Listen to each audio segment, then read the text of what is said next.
Herzlich willkommen zur heutigen Horrorzeit. Freddy Krueger ist eine der ikonischsten Figuren der Horrorwelt. Aber habt ihr euch nicht schon mal gefragt, wie Wes Craven damals in den 80ern auf die Idee gekommen ist, dass man nur getötet werden kann, wenn man schläft?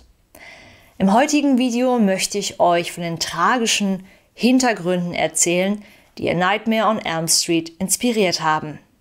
Anfang der 80er erschien eine Serie von LA Times Artikeln über das Schicksal von nach Amerika geflüchteten Hamong.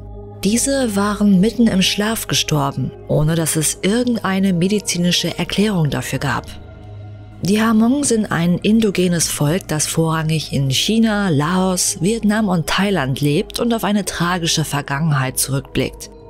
In den 60er Jahren beauftragte das amerikanische Militär um die 30.000 Hamong als Guerillakämpfer im Dschungel von Laos.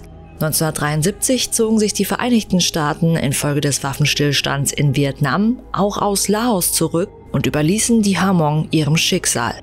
Denn schon 2 Jahre später wurde das Land von der Widerstandsbewegung Pathet Lao gestürzt. Vor allem Hamong, die am militärischen Konflikt beteiligt waren, wurden zur Strafe ausgesondert. Über 300.000 flohen nach Thailand, doch Tausende, die in Laos blieben, wurden in grausame Umerziehungslager geschickt, gequält und zur Arbeit gezwungen. Auch in Kambodscha herrschten zu dieser Zeit grauenhafte Zustände. Von 1975 bis 1979 übte die Guerilla-Bewegung Roten Khmer, angeführt von Pol Pot, Massenmorde an der eigenen Bevölkerung aus. Bei diesem Genozid kamen insgesamt über 2 Millionen Menschen um. Die über 300 Stätten, an denen diese Massenmorde ausgeführt wurden, sind als Killing Fields bekannt, die man auch heute noch besichtigen kann. Einige Hamong konnten nach Kalifornien fliehen, von denen mittlerweile 30.000 in den USA leben.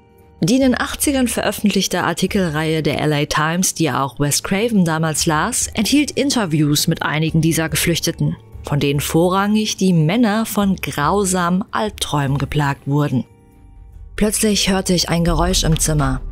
Als ich mich umdrehen wollte, konnte ich mich nicht bewegen. Mein Schlafzimmer sah aus wie immer, aber in der Ecke konnte ich eine dunkle Silhouette erkennen, die auf mich zukam. Ich versuchte zu schreien, damit mich nebenan jemand hört, versuchte erneut, mich zu bewegen. Was ist, wenn ich sterbe? Nach einer Weile hörte es endlich auf. Ich konnte aufstehen und machte erstmal alle Lichter an. Danach hatte ich Angst, jemals wieder zu schlafen.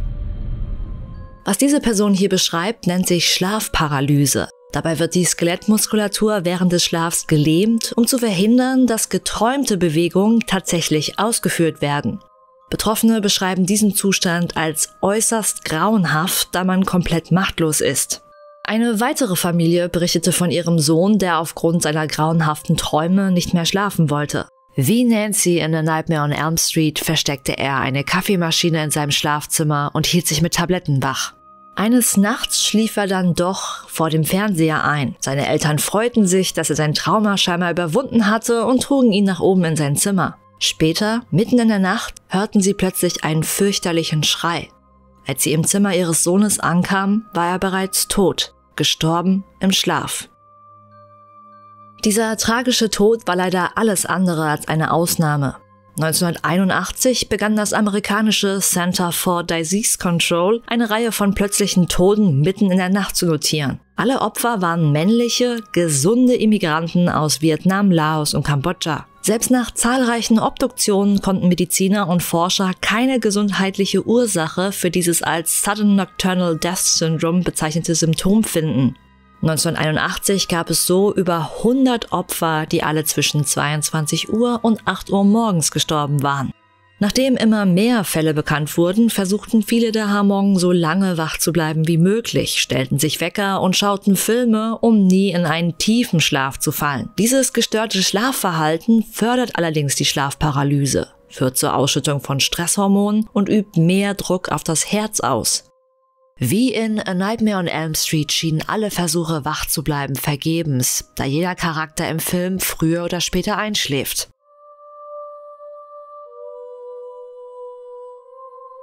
Doch was jagte diesen Männern so viel Angst ein, dass sie derart grauenhafte Albträume erlebten? Durch die Verfolgung im eigenen Land und ihre stressige Flucht waren sie natürlich sowieso besonders anfällig für unruhigen Schlaf.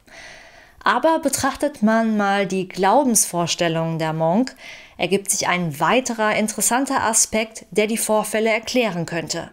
Die Hamong glauben, dass wir von bösen Geistern umgeben sind, aber auch von guten, die uns beschützen können. Die nach Amerika gekommenen Hamong berichteten von ihrer großen Sorge, dass die Ahnengeister, die sie in Laos vor allem übel beschützen, nicht nach Amerika folgen konnten. Dadurch seien sie völlig schutzlos den bösen Geistern ausgeliefert. Um diese zu besänftigen, brachten die Hamong in Laos mindestens einmal im Jahr ein Opfer. Denn vergisst man diese Opfergabe, wird man von den bösen Kreaturen heimgesucht. Dazu gehört auch der sogenannte Da Cho, ein Geist, der sich in der Nacht auf die Brust seiner Opfer legt oder versucht, sie zu erwürgen. Dieser dient mittlerweile oft als Erklärung für die tragischen nächtlichen Tode der Hamong. Einerseits mussten sie mit dem Schicksal leben, dass ihre schützenden Geister nicht bei ihnen waren, aber glücklicherweise konnten ihnen so auch die bösen Geister nicht nach Amerika folgen. Als sie jedoch die durch die Schlafparalyse ausgelöste Gestalt in der Nacht sahen, interpretierten die Männer es so, dass Da Cho ihnen doch gefolgt war und sie töten wird. In A Nightmare on Elm Street findet Nancy irgendwann heraus, dass Freddy Krueger seinen Opfern nur schaden kann, wenn sie daran glauben, dass er existiert. Dadurch, dass die Hamong durch ihren starken Glauben wirklich das Gefühl hatten, in ihren Träumen auf das Böse zu treffen, könnte so eine stärkere Angstreaktion als bei anderen Menschen ausgelöst worden sein. Dies könnte außerdem erklären, wieso fast nur Männer betroffen waren. Denn obwohl natürlich auch weibliche Hamong Albträume hatten, wussten sie, dass Da Cho nur Ehemänner, Väter oder Brüder, also das männliche Oberhaupt des Hauses, heimsucht.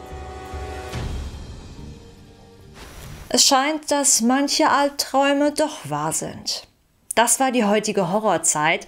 Wenn es euch gefallen hat, zeigt es sehr gerne mit einem Daumen nach oben und teilt sehr gerne das Video und schreibt mir in die Kommentare, ob ihr heute schlafen könnt. Wenn ihr meinen Kanal noch weiter unterstützen wollt, findet ihr in der Videobeschreibung alle meine Support-Links und die Informationen zum Film.